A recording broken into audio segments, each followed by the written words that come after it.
एक पति पत्नी के जोड़े को 2 बच्चे हुए, दोनों ही बेटे। माँ बाप ने इन दोनों ही बच्चों को खूब प्यार से पाला पोसा, पढ़ाया लिखाया, बड़ा किया और इस काबिल बनाया कि यह अच्छी नौकरी कर सके, समाज में अच्छा जीवन व्यतीत कर सके, अपने बच्चों के लिए दिन रात कड़ी मेहनत करके एक बंगले जैसा 2 मंजिल घर बना कर दिया। दोनों बेटे शादी के बाद भी एक साथ लेकिन अलग अलग कमरों में रह सके, ताकि आगे चलकर कभी बंटवारे का विचार ना आए और इनमें लड़ाई झगड़े ना हो। दोनों बेटों को अच्छी नौकरियां लग गई, दोनों की ही शादी हो गई। बड़ा बेटा जो घर के पहले माले पर रहता था, उसको एक बच्चा भी हुआ। पोते का मुंह देखकर दादा दादी बहुत खुश हुए। सब ठीक चल रहा था, लेकिन थोड़े ही दिनों बाद बूढ़े पति की मौत हो गई। जब तक पति जिंदा था, दोनों बेटे और बहू मां का सम्मान किया करते थे। जैसे ही पति मर गया, दोनों बेटे और बहुएं हर दिन मां की सेवा करना तो दूर, मां को हर दिन खाना खिलाने के लिए भी राजी ना थे। दोनों बेटे और बहू ने मीटिंग की और तय किया कि मां को खाना खिलाने की जिम्मेदारी बांट ली जाए, यानी कि 15 दिन बड़ा बेटा और 15 दिन छोटा बेटा मां के खाने की जिम्मेदारी लेगा। जिन बेटों को बिना दिन रात देखे भूख ना होते हुए भी और मनचाहा खाना हमेशा खिलाने के लिए जो मां तैयार रहती थी, अब उसी मां को बेटों के यहाँ पर दिनों के हिसाब से खाना दिया। मां का दिल बड़ा था।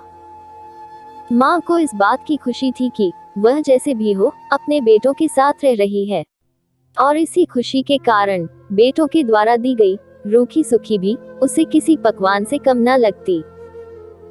लेकिन दुर्भाग्य की बात तब हो जाती जब किसी महीने में 31 दिन आ जाते और उस एक दिन मां को भूखा ही रहना पड़ता।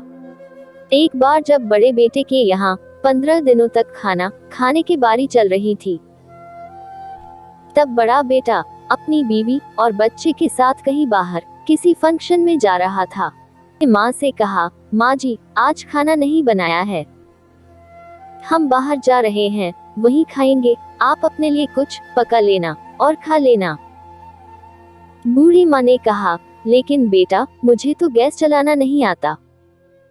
बहू ने कहा, तो फिर ऐसा कीजिए कि पास वाले मंदिर में भंडारा लगता है, आप वहीं पर जाकर खा लीजिए, तो आपको गैस चलाने की जरूरत ही नहीं पड़ेगी।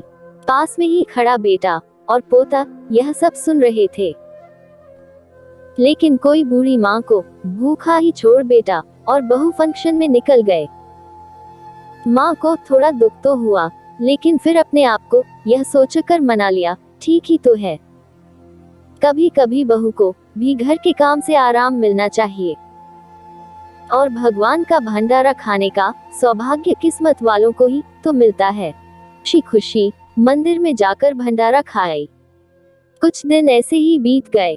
एक दिन बड़े बेटे की छुट्टी थी। बेटा, बहू और उनका बच्चा अपने घर में साथ में समय बिता रहे थे। माँ बाप छोटे बच्चे को पूछ रहे थे कि वह बड़ा होकर क्या बनना चाहता है और क्या करना चाहता है।